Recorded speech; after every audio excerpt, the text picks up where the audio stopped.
morning, everyone. Thank you for tuning in for this daily devotional. This morning we're going to be in Mark chapter 9.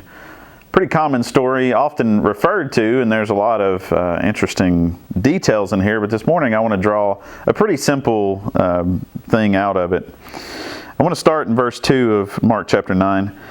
And after 6 days, Jesus took with him Peter and James and John and led them up on a high mountain by themselves, and he was transfigured before them. And his clothes became radiant, intensely white, as no one on earth could bleach them. And there appeared to them Elijah with Moses, and they were talking with Jesus. And Peter said to Jesus, "Rabbi, it is good that we are here. Let us make 3 tents, one for you, one for Moses, and one for Elijah." For he did not know what to say, for they were terrified. And a cloud overshadowed them, and a voice came out of the cloud, "This is my beloved Son, listen to him." And suddenly, looking around, they no longer saw anyone with them but Jesus only. And as they were coming down the mountain, he charged them to tell no one what they had seen, until the Son of Man had risen from the dead. So they kept the matter to themselves, questioning what this rising from the dead might mean. And they asked him, "Why do the scribes say that Elijah must first come?" And he said to them, "Elijah does come first to restore all things.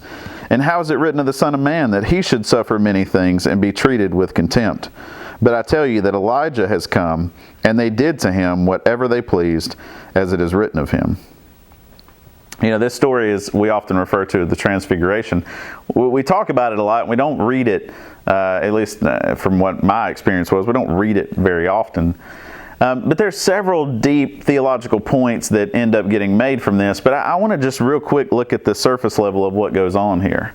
You know, you have this experience for Peter, James, and John where they're taken up to this mountain, and they have, you know, in Christian circles we talk about mountaintop experiences, right? Because of this one and Moses and a couple other ones as well.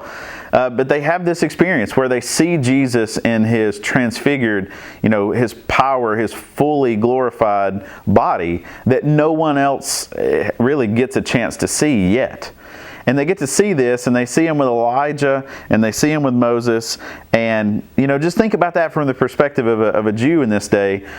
These are two of the pinnacles of, man, you would have loved to have seen some of the miracles and things that Elijah did, or you love to just sit and listen to Moses, right? These are two things that are two people that they would have very much looked up to. And not only do they see Jesus, they see these two, and they see Jesus glorified. This is truly an awesome experience. And as we typically want to do, Peter's response is pretty applicable. He said, "Hey, let's build some tents. Let's set up camp here. Let's enjoy this." And that's, I think, a lot of times what our human tendency is. And this is the observation I want to make with this, is a lot of times when we experience these times where we feel that closeness with God, or we experience a taste of the supernatural that we, you know, this world doesn't offer, we taste something that's otherworldly, something that is really great, we tend to want to set up camp there. We want to make it permanent. We want to stay in that. And that in and of itself, I don't know that that's a bad thing, right? That's the whole appeal of heaven. The appeal of heaven is not, you know, the golden streets or, you know, gates of pearls. You know, that's not the thing that draws me. It's the presence of God, and that supernatural, you know, that is what kind of draws me to that. And I think that in of itself is not wrong. But look at how Jesus responds to that. Jesus doesn't respond by saying, "Hey, you know, yeah, that's a good, you know, feeling that you have there. That's, you know," no. And in fact, what does he actually do? First of all, that is interrupted. It's interrupted. You know, you look at verse 6, he actually says in verse 6, you know, Peter didn't know what to say, right? It's purely intuition. But in verse 7, a cloud overshadowed them, and a voice came out of the cloud, "This is my beloved Son, listen to them." First, it's this reorientation. It's this snap out of it. Hey, I know you like Elijah and Moses, but focus on Jesus.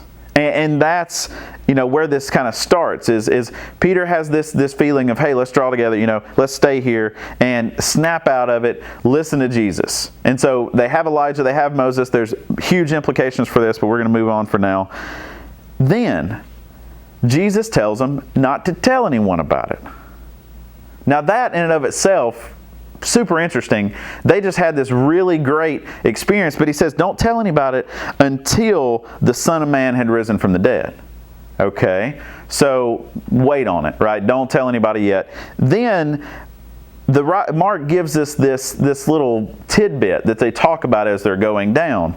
And the disciples they have this random question that seems almost side point here, but what does it say about Elijah, right? They say here's Elijah. Elijah was supposed to come before. Did we just see him? Is that what we're talking about? And Jesus responds and he says, Elijah does come first. Which, from our perspective, we can easily say, well, we believe that to be John the Baptist, right? None of the point there. But Jesus, once again, reorients them and says, what does it say about the Son of Man? And then he says that both Elijah and the Son of Man, which is Jesus, which he's predicting is going to happen, they are said that they would suffer. And in fact, Elijah did suffer.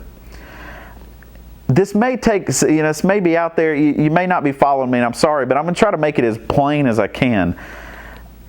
Peter, James, and John had this great experience, and they wanted to live in that experience. They wanted to have that experience last as long as they could. Jesus and God together, helps him, says, hey, focus on what Jesus is trying to teach you, what he's trying to show you. And Jesus points them away from that mountaintop experience to what is ahead of them, what they themselves are going to face. They don't realize it yet. Jesus is trying to do everything he can to point them towards, hey, following me means suffering. It means dealing with difficult circumstances. It means, choosing to put aside the glory and the riches and all these things that you have and instead choosing this path that is difficult. And they have this beautiful experience. And Jesus says, hey, great, tell people about that after I've raised from the dead. But you need to look at what's ahead. The difficulty that you're going to face for following me. If you want the transfiguration moment, guess what? It goes through that path of suffering. I think in American churches, and there's several books out there about this, but American churches, we so wrapped up in that worship experience. We're so wrapped up in that mountaintop experience.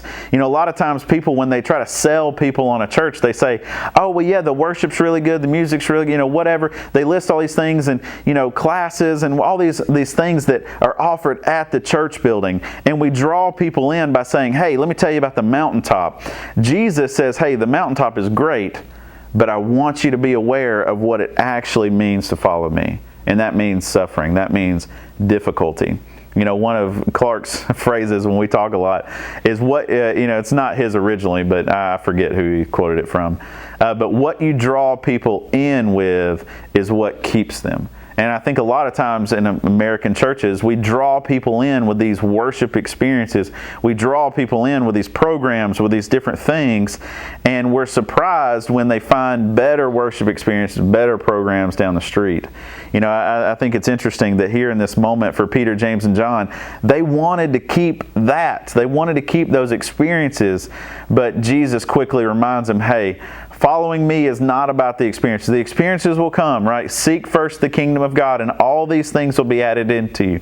But that path is the one you have to focus on. That next step, that difficult step, that dealing with suffering, whatever, that's what we have to focus on. That's what we have to follow through with. And a lot of times, we don't ask people to count the cost, right? To say, hey, what's it going to take to build this life, to lead to heaven, to that experience of living with God forever? Well, it's this path of difficulty.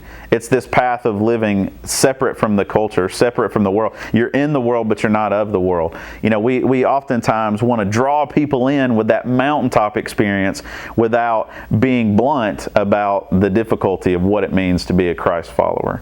A lot of this is evangelism focused, but I think if we're not careful, we find ourselves wanting to do the same thing. With camps and things like that. Those are great, beautiful experiences. Those mountaintop experiences are awesome, but a lot of times we don't think about what's at the bottom of the mountain. See, we live at the bottom of the mountain, and we go up to that mountaintop. And the mountaintop gives us strength for the bottom of the mountain, but we can't just ignore the bottom. We can't just choose the mountaintop, and then when it comes down to the bottom, we choose not to follow God. No, we have to be blunt about what it means to follow God. It's difficult, but very much is it worth it.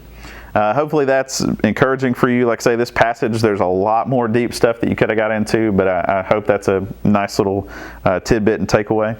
If you want to know every time that we put one of these out, subscribe to the channel and click that bell and you'll get notifications.